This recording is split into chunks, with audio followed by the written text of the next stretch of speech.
Morning, जय मसीह। फिर एक बार आप लोग के बीच में ठेठ गीत लेके आई हूँ। उसका बोल है, माटी से बना ले रे माटी से रचले।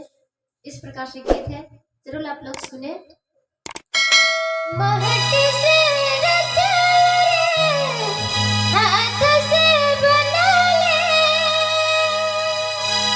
अपन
आपको ये वीडियो अच्छी लगे तो हमारे वीडियो को लाइक करें।